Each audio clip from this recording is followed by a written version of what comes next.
Haut initié luciférien de l'OTO, secrétaire d'État de Léon XIII.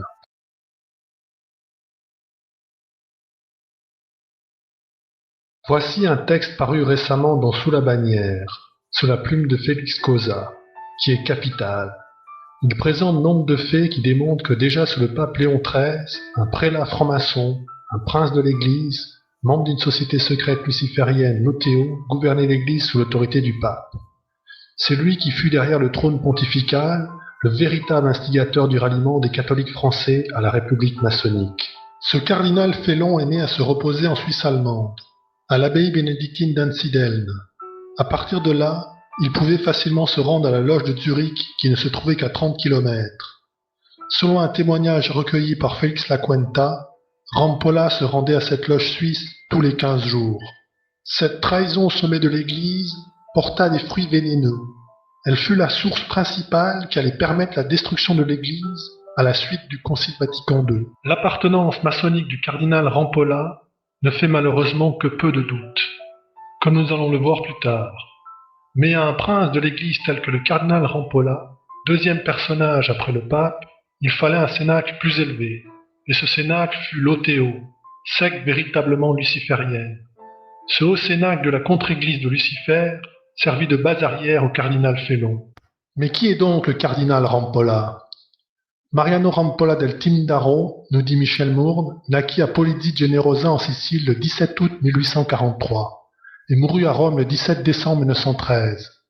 De famille noble sicilienne, il fut attaché dès sa jeunesse à la diplomatie pontificale.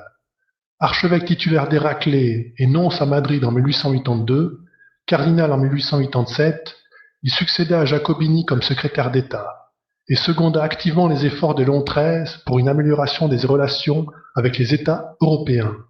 Très francophile, il faillit être élu pape au conclave de 1903, mais fut écarté sur l'intervention de l'empereur d'Autriche, qui porta contre lui l'exclusive. Pourquoi donc ce veto ? Était-ce, comme l'ont avancé certains, en raison des sentiments slavophiles du cardinal ? Il n'en est rien. Voici donc la véritable raison de ce veto. Le cardinal Rampolla passait ses vacances en Suisse, à l'abbaye d'Ansideln. Dans le voisinage de l'abbaye se trouvait une arrière-loge, où tous les samedis il allait prendre les directives du pouvoir occulte, pour les appliquer dans le gouvernement de l'Église. Parmi ces directives, 2 étaient d'importance pour la France.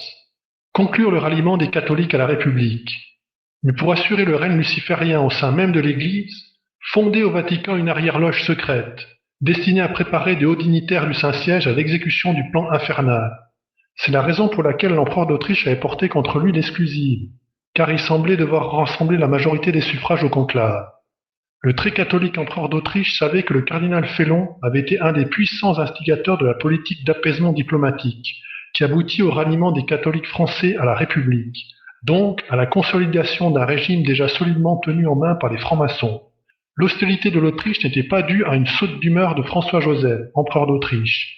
Des arguments de poids avaient été fournis aux cardinaux pour les détourner de Rampolla.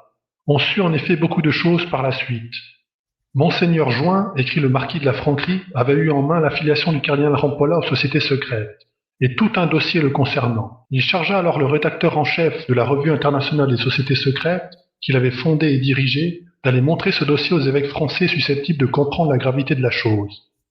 C'est ainsi que Monseigneur Marty, évêque de Montauban, raconta que le cardinal Marie Delval lui raconta un jour, avec force et détail, qu'à la mort du cardinal Rampolla, on découvrit dans ses papiers la preuve formelle de sa trahison. Ces documents accablants furent portés au pape Pie X par son secrétaire d'État Marie Delval, et le saint pontife en fut atterré, voulant préserver du déshonneur le mémoire du prélat Félon, et dans le but d'éviter un scandale, le pape Pie X très ému dit « Le malheureux, brûlé », et les papiers furent jetés au feu en sa présence. Les papiers du cardinal Rampolla furent hélas jetés au feu, en présence du pape Saint Pie X. Outre l'affiliation maçonnique déjà terrible en elle-même, que pouvait-il y avoir de si inquiétant dans ces papiers ? Félix Laconta nous l'apprend dans un article du bloc antirévolutionnaire de juin-juillet 1929. C'est un annuaire luxueusement édité et relié d'une des plus hautes loges connues qui a son siège aux États-Unis et qui a pour dénomination l'OTO. Le volume est intitulé The Equinox. The Equinox ne paraît que tous les 5 ans et n'est tiré qu'un nombre très minime d'exemplaires. réservé aux plus hauts dignitaires. Ce fait suffirait à établir le caractère ultra-secret de cette publication, et par suite son indiscutable véracité. Ce n'est pas dans un pareil document que la secte songerait à imprimer des noms de hauts personnages en vue uniquement de les compromettre. Cette remarque s'impose surtout à l'égard d'un initié aussi important et aussi précieux qu'un secrétaire d'État du Saint-Siège. The Equinox nous apprend que l'ordre de l'OTO est international et compte des filiales dans tous les pays civilisés. C'est un corps d'initiés, aux mains de qui sont concentrées la sagesse et la science des corps suivants. Il figure donc dans l'OTO 1. L'Église catholique gnostique. 2. L'Ordre des Chevaliers du Saint-Esprit. 3. L'Ordre des Illuminés. 4. L'Ordre du Temple. 5. L'Ordre des Chevaliers de Saint-Jean. 6. L'Ordre des Chevaliers de Malte. 7. L'Ordre des Chevaliers du Saint-Sépulcre. 8. L'Église occulte du Saint-Graal. 9. La Fraternité hermétiste de la Lumière. 10. Le Saint-Ordre des Rose-Croix d'Hérédom. 11. L'Ordre du Saint Royal Arc d'Énoch. 12. Le rite ancien et primitif de la maçonnerie, 33e degré. 13. Le rite de Memphis, 97e degré. 14. Le rite de Mizraïm, 90e degré. 15. Le rite de Swedenbourg. 16. Le rite maçonnique écossais ancien et accepté, 35e degré. 17. L'ordre des martinistes. 18. L'ordre du Sat-Baï et d'autres moins importants. L'OTO est donc un des principaux centres de la secte. Les chefs sont les initiés du plus haut grade. Après avoir donné la liste des personnages qui faisaient partie des assemblées constituantes originales de l'OTO, The Equinox l'a fait suivre d'une autre, comprenant les principaux affiliés qui l'ont illustré plus récemment. La voici donc. On y trouve dans cette liste Goethe, Frédéric Nietzsche, Sir Richard Pecknight, Hargrave Jennings, Eliphas Lévy, le roi Louis de Bavière, Franz Hartmann, Richard Wagner et malheureusement le cardinal Mariano Rampolla, et bien d'autres encore. Tout ce qui précède, y compris cette liste, fait partie du manifeste officiel de l'OTO.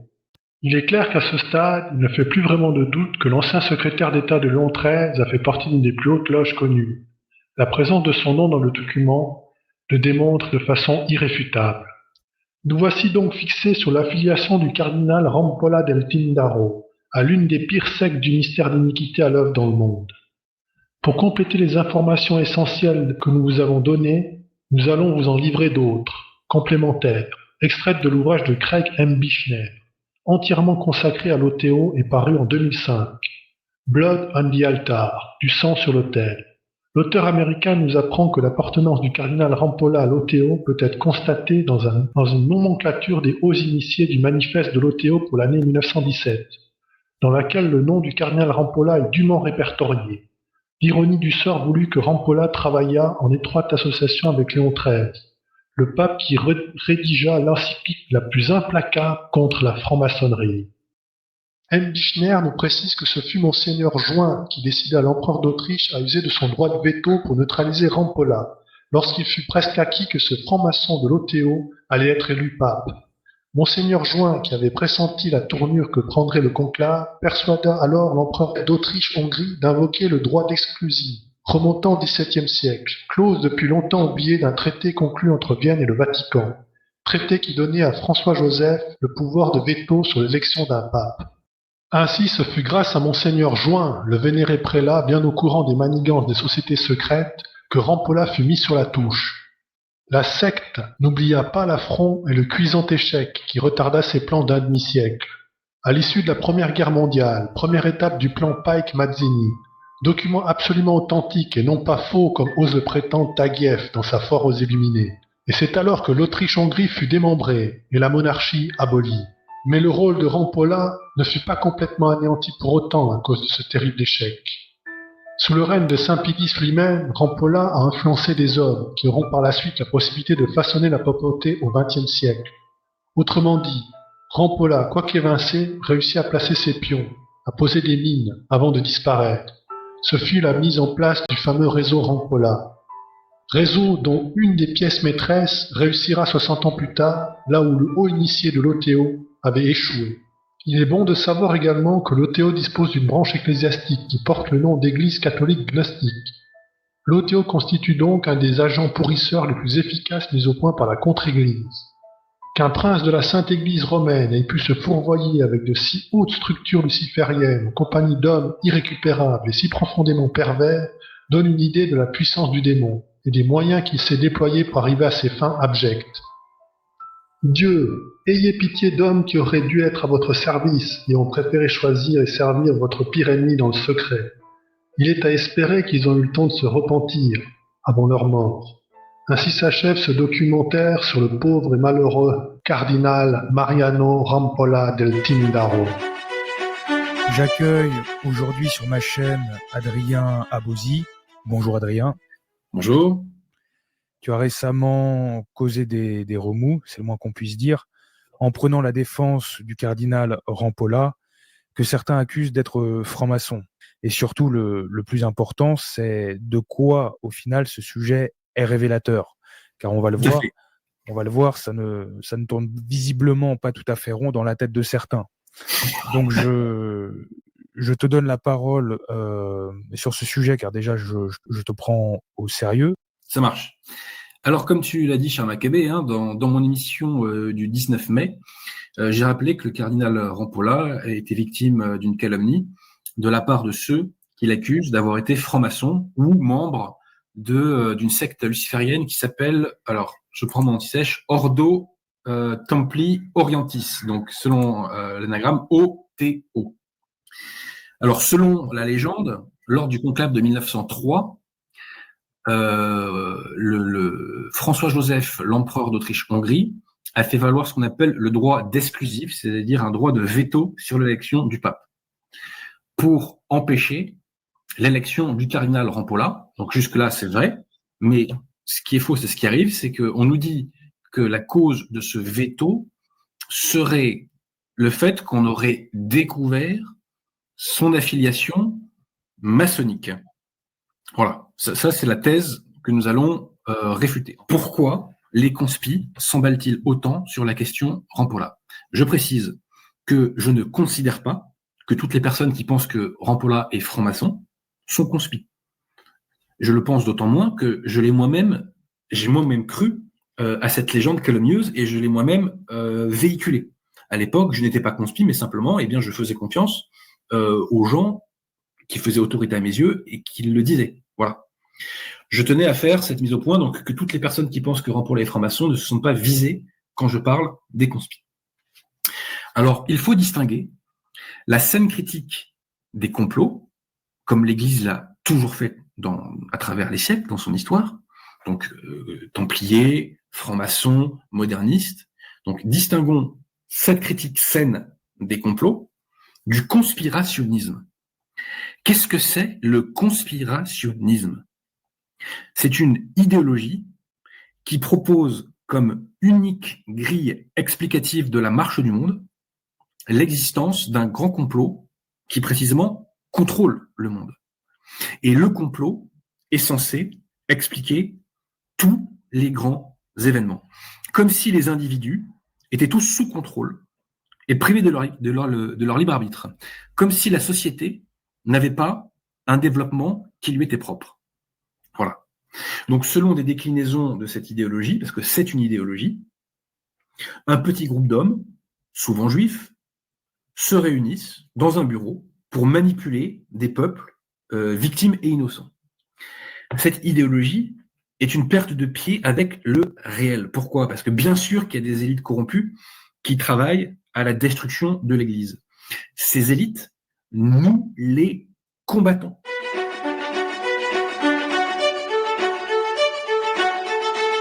Donc nous, tout n'est pas sous le contrôle des élites. Elles ont leur influence, mais tout n'est pas sous leur contrôle, tout simplement parce que la société a son propre développement dans les milliards d'interactions du quotidien qui font la vie des gens.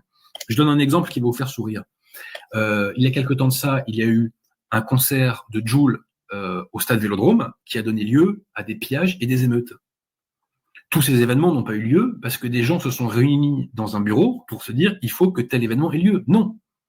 Ça s'est produit parce que c'est le développement actuel de la société, tout simplement. Parce que bien sûr qu'il y a des élites corrompues qui travaillent à la destruction de l'Église.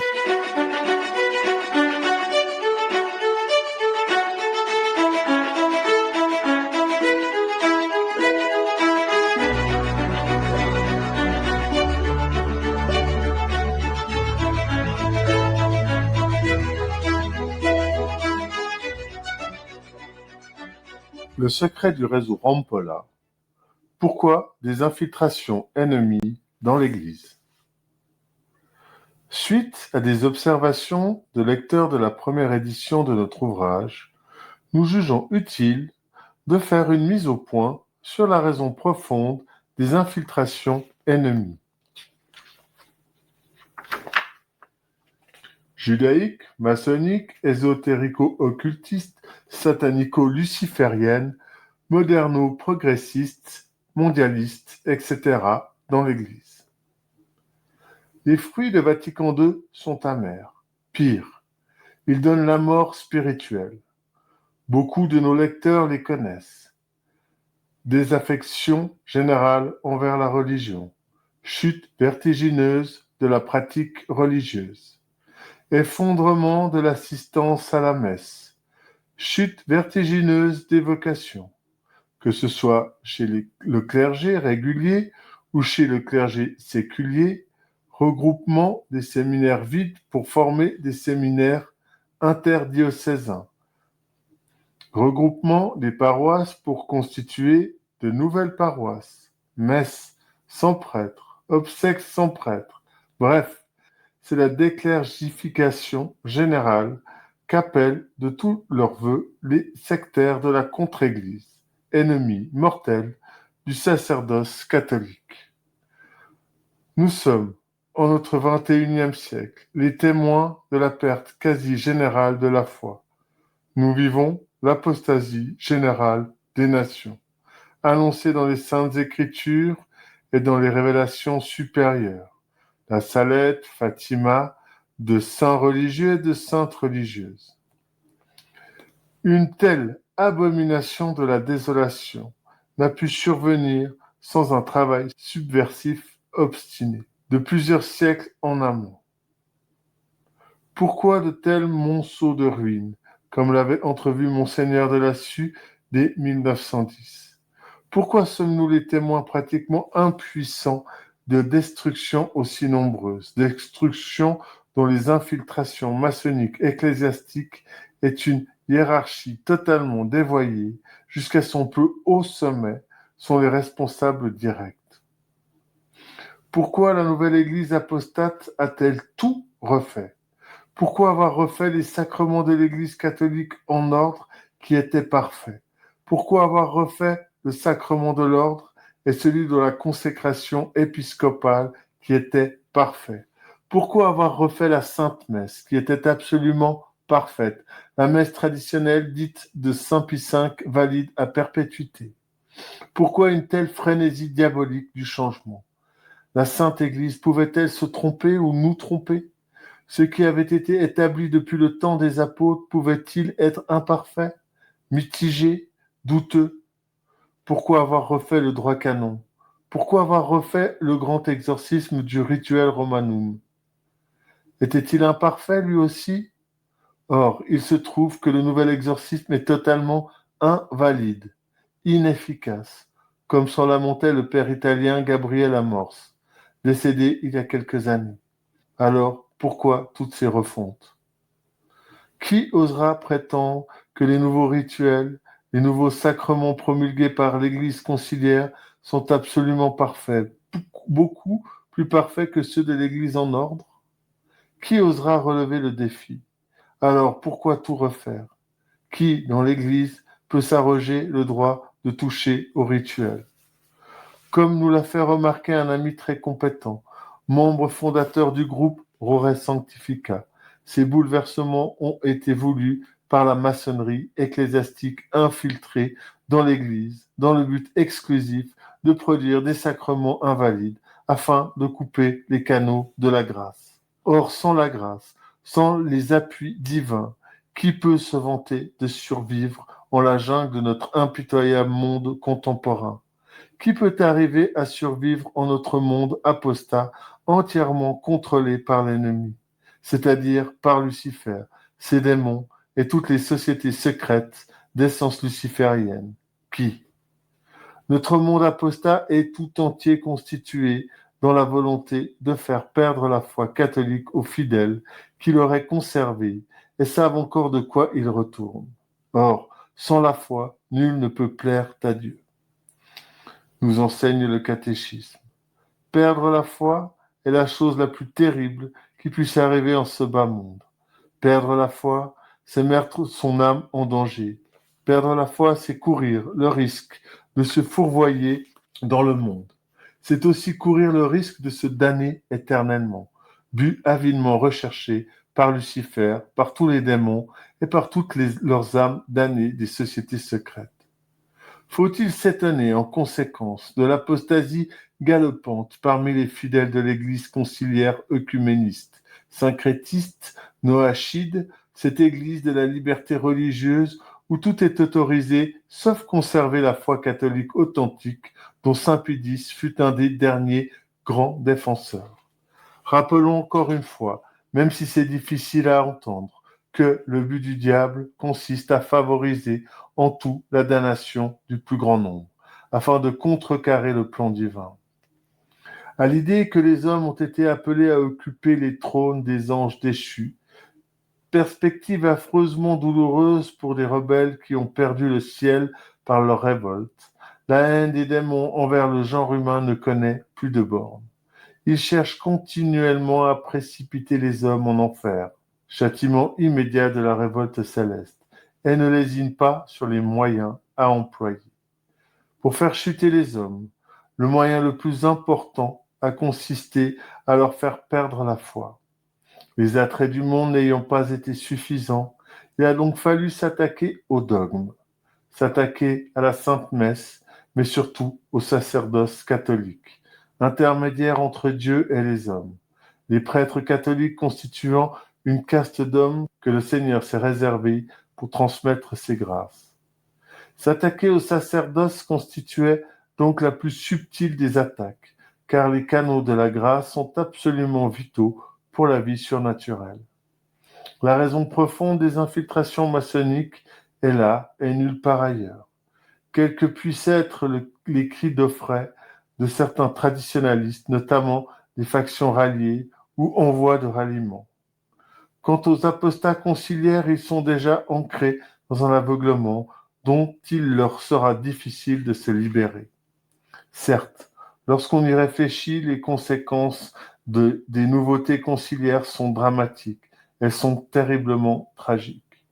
S'il n'y a plus de prêtres validement ordonnés, s'il n'y a plus d'évêques validement consacrés, s'il n'y a plus de pontifes qui confirment leurs frères dans la foi, s'il n'y a plus de sacrements valides, s'il n'y a plus de messes valides, la foi finit par s'éteindre dans les âmes et l'apostasie se répand dans l'Église comme un cancer généralisé. Le démon entraîne alors des millions d'âmes en enfer, comme les 3 pastoureaux de Fatima en avaient été les témoins désolés en 1917. Quant au réseau Rampolla d'infiltrés maçons ecclésiastiques, il a été mis en place dans le but exclusif d'appuyer ce plan luciférien qui avait été contrarié par l'édification progressive de la chrétienté après la mort sur la croix de notre Seigneur Jésus-Christ. Les pouvoirs préternaturels diaboliques que ce réseau a reçus le 29 juin 1963 lors de l'intronisation de Satan en la chapelle Pauline, en plein cœur du Vatican, en plein concile d'apostasie, lui ont permis de mener à bien cet objectif luciférien après Vatican II. C'est le châtiment spirituel d'apostasie dont sœur Lucie de Fatima avait entretenu le père Fuentes en 1957, 3 ans avant qu'il ne commence. 3 ans avant que les derniers remèdes indiqués ne soient mis de côté, car ils contrariaient au plus haut point le plan de l'enfer. remède salutaire que les infiltrés du réseau Rampolla ont savamment écarté, saboté, tronqué, falsifié, pour que le plan puisse se dérouler tel que prévu. Diptyque particulièrement redouté des adversaires irréconciliables de la très sainte Vierge Marie. Dévoiler le troisième secret et consacrer la Russie au cœur immaculé de Marie. En 1960 était une date bien tardive car un félon du réseau Rampolla avait réussi à se hisser sur le trône de Saint-Pierre, l'initié Roncalli, alias Jean XXIII. Ce dernier n'allait pas tarder à être remplacé par le grand élu du réseau, Montigny-Paul VI. Les initiés du réseau travaillent au plan d'apostasie depuis au moins 1948, lorsqu'ils avaient réussi à placer leur âme damnée, Annibale Bounini, au sein des commissions de réforme liturgique. C'était bien évidemment dans l'objectif que nous venons de décrire, rendre nuls et vains les sacrements, la messe et le sacerdoce. Faire perdre la foi pour damner le maximum d'âmes, leurrées par un clergé invalide, ennemi de la foi authentique, ignare, inculte, non formé sérieusement, ami des fausses religions de l'homme et du démon, ami du monde, ami des pouvoirs socialistes, ennemi de la religion, vecteur d'une apostasie générée par un sommet totalement investi par le réseau Rampolla de judéo-maçonnerie ecclésiastique, aux ordres de Lucifer. Un réseau aujourd'hui maître d'une église conciliaire qui n'est rien moins qu'un astre mort. Un astre mort, un faux astre, qui éclipse la véritable église des catholiques fidèles à la foi de toujours. Voilà résumé un demi-siècle de désastre conciliaire. Telle est l'abominable réalité que refuse de voir et de prendre en compte bon nombre de traditionalistes, l'abominable situation où des millions d'âmes se perdent, reconnaissant en Bergoglio de Lesbos notre très saint père le pape, entre guillemets, pontife apostat, mais pontife quand même, entre guillemets, et ses prédécesseurs depuis Jean XXIII. Telle est l'abominable réalité que refuse de voir, de prendre en compte, d'étudier les factions ralliées à la Saint-Pierre, Bon Pasteur, Christ Roi, la grâce et autres dévots, papistes, pour reprendre une expression protestante. Force est de constater qu'une telle défense de l'indéfendable est proprement aberrante. Prétendre défendre la tradition, reconnaître un occupant ennemi, prétendu pontife légitime, accepter l'Église conciliaire, qui ne peut être en aucun cas l'authentique Église catholique, comme nous l'avons démontré, pose le problème de la complicité, de la collaboration et des infiltrations dans ces factions soi-disant traditionalistes. Vouloir absolument une intégration, une reconnaissance officielle, FSSPX, de la part de l'Église conciliaire de l'apostasie, une reconnaissance de la part d'ennemis mortels de l'Église catholique, pose les mêmes problèmes. Au lieu d'ignorer ou de s'éloigner du Titanic conciliaire en perdition, des autorités en voie de réduction veulent coûte que coûte monter à bord du vaisseau miné, au risque de couler avec le bâtiment, menaçant les passagers de leur chaloupe sécurisée, traditionnaliste, des pires foudres s'ils refusent de mettre leurs pieds à bord, tandis que le navire commence à donner de la gîte et que la poupe s'enfonce de plus en plus dans les flots. Les abysses de l'apostasie, de la damnation bouillonnent tout autour.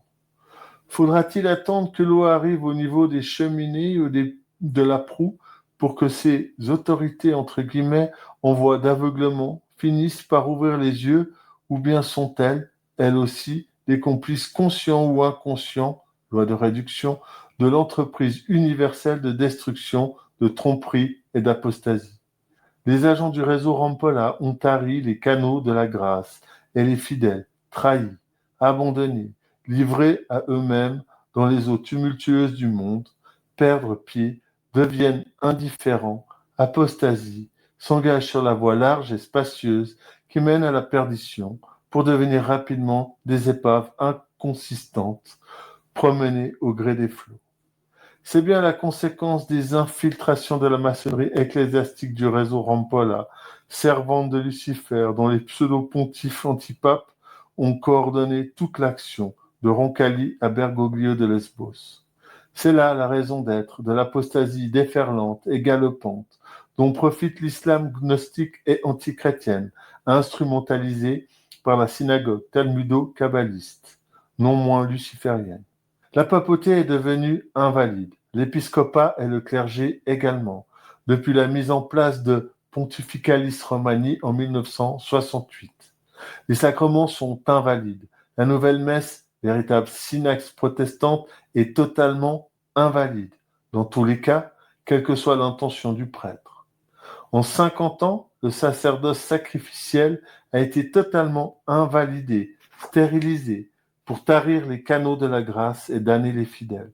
Voilà le grand secret du réseau Rampolla, de l'Église conciliaire et le pourquoi des infiltrations maçonniques dans l'Église. C'est le secret, jalousement gardé, de l'Église de la gnose triomphante, nouvelle Église de l'apostasie qui a canonisé ou en passe de canoniser les grands responsables de ce désastre sans précédent. Roncalli Jean XXIII, Montigny Paul VI et Wojtyla Jean-Paul II. Pour commencer, il fallait que cela soit dit et su. Un tel secret, relatif aux lucifériens infiltrés qui mettent en danger le salut éternel des âmes, devait être dévoilé sur la place publique. Il fallait que ces apostats francs-maçons, qui ne veulent pas que Jésus-Christ règne sur eux et sur le monde, soient démasqués. Nul ne pourra dire qu'il ne savait pas ou n'a pas été averti. Invoquons Notre-Dame de la Salette et de Fatima, prions nos chapelets. Dieu seul résoudra la crise. J'ajoute une chose. Pour faire le travail de l'ennemi avec un grand E, il n'y a pas besoin d'être affilié à la franc-maçonnerie ou à la religion talmudique. Il n'y a pas besoin d'être affilié à ce que certains appellent par l'étiquette de la judéo-maçonnerie. Étiquette d'ailleurs qu'à ma connaissance, l'Église n'a jamais utilisée.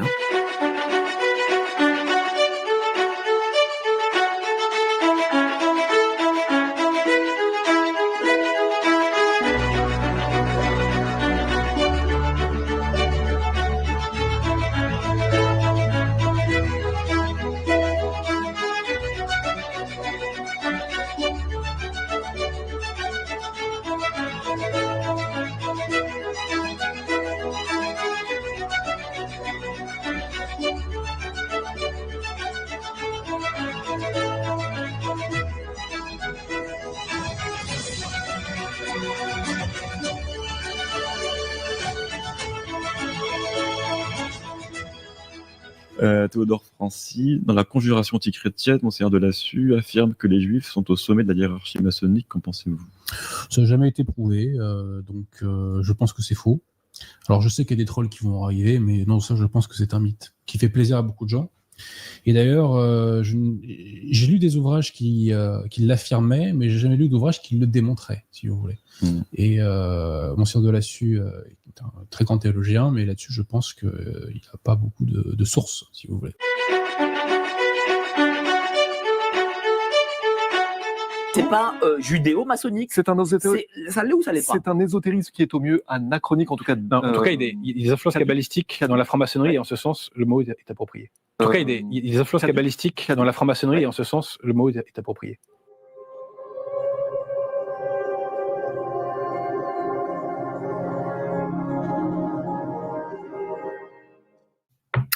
Donc, pour réfuter les accusations contre le cardinal Rampolla, j'analyserai 2 textes accusatoires qui ont été diffusés justement sur le canal Telegram qui m'a attaqué, qui s'appelle Gesta Dei per Francos. Donc, il y a un texte de 2006 qui est tiré du site Virgo Maria, et il y a un texte de 2009 qui est tiré de la revue Sous la bannière. Donc, précisément, c'est juillet-août 2009. Et ce texte de Sous la bannière était censé réfuter un article de l'abbé Ricossa dans lequel celui-ci, justement, prenait la défense du cardinal Rampolla. Alors, on commence par la page 4 du texte de Virgo Maria. Et là, première soi-disant preuve contre le cardinal Rampolla, on nous évoque une citation du marquis de la Franquerie. Voilà. Tirée de son ouvrage L'infaillibilité pontificale. Que nous dit le marquis de la Franquerie? Il nous dit que le cardinal Rampolla passait ses vacances en Suisse, à l'abbaye de Einzigdeln, et que là-bas, dans une arrière-loge, en tout cas près de cette abbaye, dans une arrière-loge, il recevait des directives du pouvoir occulte. Question. Quelle est la source du marquis de la Franquerie? Nous le verrons plus loin.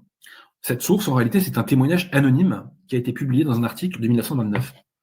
Un témoignage anonyme, par définition, n'a aucune valeur probante.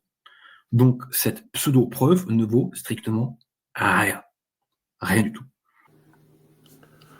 Dans le livre Le réseau Rampolla et l'éclipse de l'Église catholique, à la page 96, nous pouvons lire: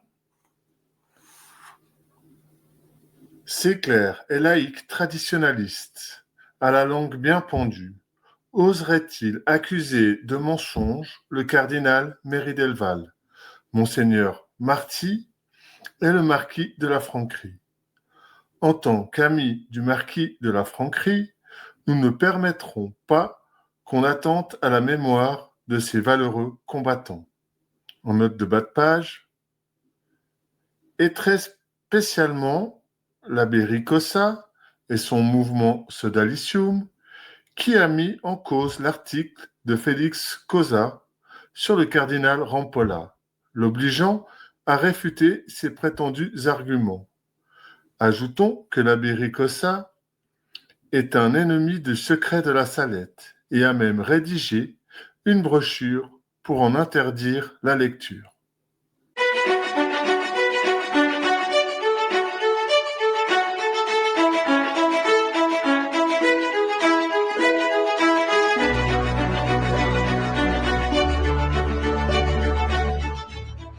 Alors, soyons très clairs.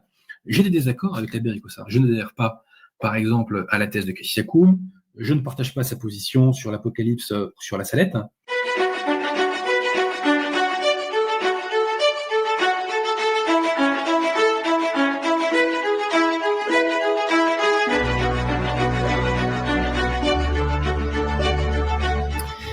Alors ensuite, deuxième argument qui est posé dans cet article, c'est une autre citation du marquis de la Franquerie, qui nous dit que Monseigneur Jouin, alors précisons qui est Monseigneur Jouin, c'est un prélat qui, au début du XXe siècle, s'est spécialisé dans la lutte contre la franc-maçonnerie et qui avait créé une revue qui s'appelle la RIS, R-I-2-S. Alors de mémoire, c'est Revue internationale des sociétés secrètes ou contre les sociétés secrètes. Une revue très connue, vous pouvez trouver ça très facilement en quelques clics sur Internet. Bon. Donc là, on nous dit que Monseigneur Jouin avait eu entre les mains l'affiliation du cardinal Rampolla et tout un dossier le concernant. Voilà. Alors ça, chers amis, c'est totalement faux d'un point de vue factuel. Ce dossier n'a jamais existé et ce dossier, personne ne l'a jamais vu. Et il y a encore plus fort, et à ce moment-là, mon cher Maccabée, nous allons mettre en post-production ma pièce numéro 1, qui est un extrait qui a été trouvé par l'abbé Ricossa dans justement la fameuse RIS, R-I-2-S, du 1er mai 1929, page 139, note 5. Il y a un article d'un contributeur de cette revue qui s'appelle A. Taran, et celui-ci publie un document de l'OTO auquel ses détracteurs donc rattachent le cardinal Rampolla. Et sur ce document dont on reparlera tout à l'heure, on trouve justement le nom du cardinal Rampolla. Et selon nos détracteurs, nous verrons que c'est une preuve de son affiliation à l'OTO. Eh bien, que fait la RIS de Monseigneur Jouin? La revue va-t-elle aller dans ce sens-là pour enfoncer Rampolla ou va-t-elle prendre sa défense? Réponse, la revue de Monseigneur Jouin prend la défense du cardinal Rampolla. Citation de ce monsieur, donc A. Taran. Nous supprimons ici le nom d'un haut personnage ecclésiastique, et ce qu'il dit est très intéressant et devrait faire réfléchir les conspis. L'allégation toute gratuite des sectaires sans scrupules, ne pouvant constituer aucune charge contre personne au monde. Voilà. Il est quand même étonnant que nos contradicteurs sautent sur un document qui semble venir de l'ennemi. Voilà. Parce que l'ennemi a tout intérêt à discréditer très facilement quelqu'un comme ça en balançant des noms de personnes qui n'ont rien à se reprocher. Voilà. Et c'est là qu'on voit la différence entre la prudence d'un évêque qui a bien les pieds sur terre avec la précipitation de certains qui n'hésitent pas à justement prendre le risque de calomnier un évêque de l'Église. Alors, je crois pas que Monseigneur Jouin était évêque par ailleurs. Hein. C'était un titre un petit peu comme Monseigneur de Ségur. Il n'était pas évêque, mais en tout cas, c'est un prélat extrêmement respectable et extrêmement respecté. D'accord, Voilà. très bien. Je te fais confiance puisque je l'ai découvert en même temps que la Et controverse. puis, j'aurais pu faire d'autres citations de Monseigneur Jouin qui auraient surpris mes détracteurs judéo-centrés. J'en dirai pas plus ce soir.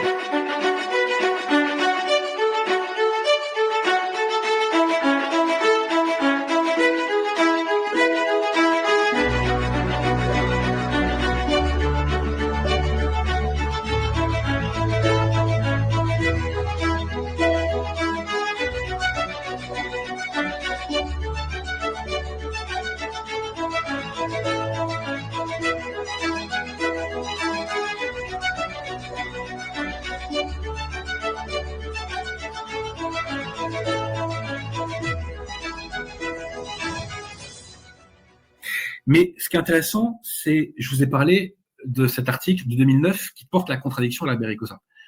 Que répond l'article de 2009 à ce sujet, c'est-à-dire à ce passage de la revue de Laris qui prend la défense du cardinal Rampolla. Précision, hein, l'ossature de l'argumentation adverse, c'est de dire que Monseigneur Jouin a validé les attaques contre le cardinal Rampolla. Et là, on s'aperçoit qu'en fait, la revue dit le contraire. Donc, ils sont obligés de répondre en face. Que répondent-ils? Ils ne répondent pas. Ils ne répondent pas. Donc, ils sont échecs et mat. Voilà. Parce que contrairement à ce qu'ils nous assènent, la RIS a pris la défense de Rampolla. Et d'ailleurs, même Henri Coston était très réservé sur ces attaques contre le cardinal Rampolla. Je renvoie d'ailleurs à l'article de la Bellicosa où vous trouverez tout ça en détail. Voilà. Poursuivons sur une autre soi-disant preuve contre Rampolla. Et alors là, on va voir vraiment que nos amis en face ont des conceptions de la preuve, on va dire, extrêmement larges. Hein, c'est le moins qu'on puisse dire. Hein. Je vais me dire ça autrement, on n'a pas la même définition de ce qu'est la preuve. Alors, cette preuve, on la retrouve dans un article de 1929 d'un journaliste contre-révolutionnaire qui s'appelle Félix Lacointa. Et voici la preuve. Vous la retrouverez, alors preuve avec beaucoup de guillemets, hein, vous la retrouverez à la page 5 du PDF dont je vous ai parlé, de l'article de Virgo Maria, qui date de 2006. Donc Félix Lacointa nous dit, en février 1929, qu'il a eu un entretien avec Monseigneur Marty, évêque de Montauban. Celui-ci lui aurait dit que le cardinal Méry Delval, donc secrétaire d'État sous Saint-Pédis, aurait raconté que à la mort du cardinal Rampolla, on aurait trouvé des documents qui démontrent son affiliation à la franc-maçonnerie. Voilà. Ça ne tient pas la route. Pourquoi? Parce que les intéressés ajoutent que Saint-Pédis, très ému, aurait fait brûler les documents et donc aurait permis à la mémoire de Rampolla de entre guillemets de s'en sortir, si vous voyez ce que je veux dire. Bon. Ce n'est pas crédible. Pourquoi? Parce que on connaît Saint-Pédis. Saint-Pédis était un combattant intrépide contre les ennemis de l'Église et qui allait, je dirais, débusquer les mieux cachés d'entre eux, hein, les modernistes. Donc, il n'est pas crédible là, de dire que Saint-Pédis a, entre guillemets, laissé filer des ennemis de l'Église, c'est-à-dire le cardinal Rampolla et ses réseaux. Ce n'est pas crédible quand on connaît la personne de Saint-Pédis. Voilà.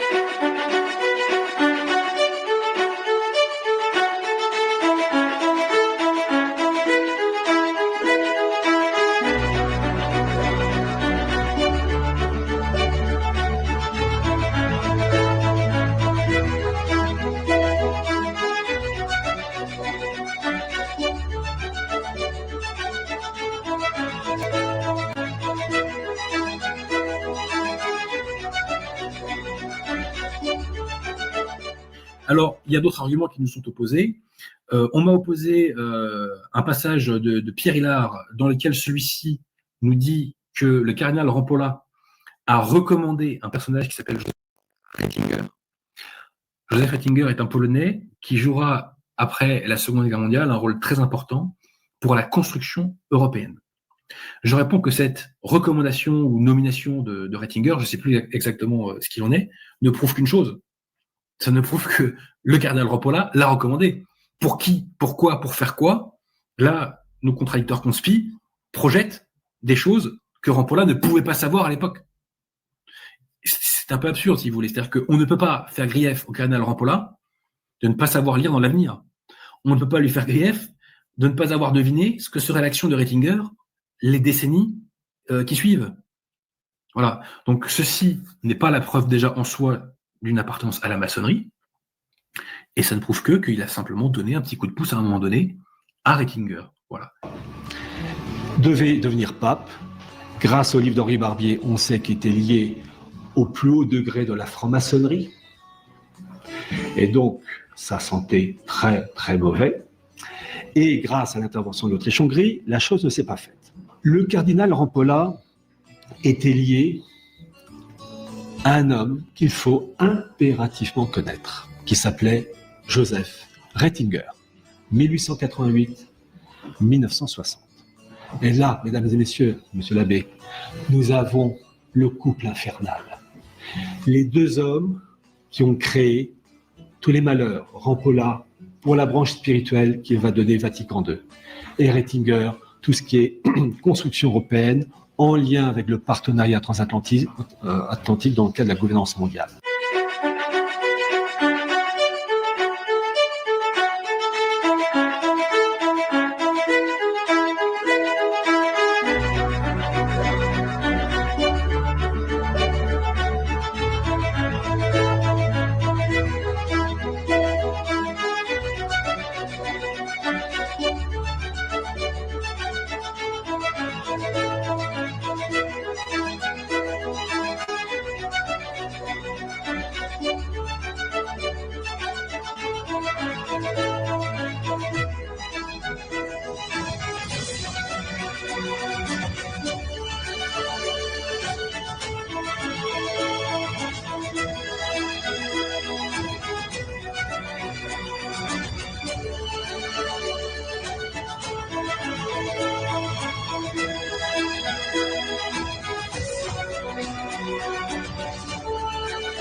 Notre position est celle d'un catholique traditionnel, antilibéral, contre-révolutionnaire, monarchiste en attente du Saint-Pape et du grand monarque, anticonciliaire pour le retour de la société et de l'Église à l'ordre catholique, corporatiste et royal pour le règne du Sacré-Cœur, du Cœur Immaculé de Marie et du Christ Roi de France sur le monde entier. Nous combattons les principes révolutionnaires de 1789 qui imprègnent les républiques et les démocraties, principes de mort qui ont détruit la société et corrompu le monde entier. Nous prions pour qu'ait lieu la dissolution des sociétés secrètes et des partis politiques, l'éradication de toute forme de subversion et des mœurs contre nature. Nous voulons que les Français soient maîtres dans leur pays et que les étrangers le soient dans le leur. Nous combattons l'œcuménisme et la liberté religieuse. Nous exécrons les doctrines erronées, mais prions pour les artisans d'iniquité. Nous combattons toute forme d'anti-judéo-maçonnique et toute forme d'anti-mondialiste qui ne soit pas strictement et uniquement catholique. Nous ne reconnaissons qu'une seule religion, la religion catholique romaine, en dehors de laquelle nul ne peut être sauvé. Nous ne sommes pas anticléricaux, tous nos maîtres sont des clercs. En revanche, nous combattons sans pitié la fausse Église conciliaire qui éclipse la véritable Église catholique de ceux qui conservent la foi authentique. C'est pourquoi nous dénonçons sans complaisance les clercs collabos de cette Église conciliaire, les infiltrés, les maranes. Nous prions pour que Dieu intervienne en notre faveur, qu'il réduise nos ennemis en cendres et rétablisse l'ordre qu'il désire pour l'humanité. Nous voulons que Dieu soit remis à sa place et l'homme à la sienne. Nous ne sommes ni antisémites ni racistes, car tous les hommes descendent d'Adam et d'Ève, mais nous ne tolérons pas que les étrangers fassent la loi chez nous. Il est temps que cette imposture cesse. Nous ne sommes pas antisémites pour la simple raison que nous adorons un juif crucifié, notre Seigneur Jésus-Christ, Fils du Dieu vivant, que nous vouons un culte à la très sainte Vierge Marie, fille d'Israël, à Saint Joseph, juif de la tribu de David, aux 12 apôtres, tous juifs, et aux 72 premiers disciples, tous juifs également. Alors qu'on cesse de nous brandir l'épouvantail antisémite, le mot qui vous disqualifie dans la société du XXIe siècle. Ce mot piégé, la nouvelle rouelle dont nos ennemis usent et abusent pour couvrir d'un manteau de Noé les exactions d'Israël et les crimes des Israélites vers eux. La ficelle est maintenant devenue un peu trop évidente pour qu'on ne la remarque pas. Nous prions en revanche pour la conversion des Israélites à la seule vérité qu'ils ont rejetée il y a 2000 ans. Rejet qui est à l'origine de tout leur malheur et de toute subversion dans le monde. Enfin, nos lecteurs remarqueront la masse considérable de notre bibliographie. Nous attachons une grande importance à cet aspect du combat contre l'ennemi. Comme il est écrit dans le livre d'Osée, « Mon peuple est détruit, car il lui manque la connaissance ». Il ne s'agit pas de connaissance au sens gnostique du terme, mais de connaissance de l'adversaire, que beaucoup ignorent ou connaissent mal. Il est important de connaître la vérité, mais il est non moins important de connaître ceux qui combattent la vérité et favorisent l'erreur de tout leur pouvoir. La connaissance de l'ennemi, de ses chefs, de ses troupes, de ses doctrines, de ses objectifs, de ses pièges, est essentielle pour mener le bon combat. On ne peut plus faire l'impasse aujourd'hui sur l'étude de l'ennemi. Nos lecteurs doivent connaître et les bons auteurs et les bons ouvrages, être familiaux avec leurs noms et les titres de leurs livres. C'est ce manque de connaissance et son corollaire, le manque de jugement, qui sont à la source de l'invraisemblable impasse politique de notre pays et de sa totale incapacité à s'en relever. Enfin, Dieu nous jugera sur le combat que nous aurons mené, mais la victoire lui appartient et à lui seul. Que Notre-Dame de la Salette et de Fatima, l'auguste reine des cieux, daigne intervenir en notre faveur. Henri Barbier.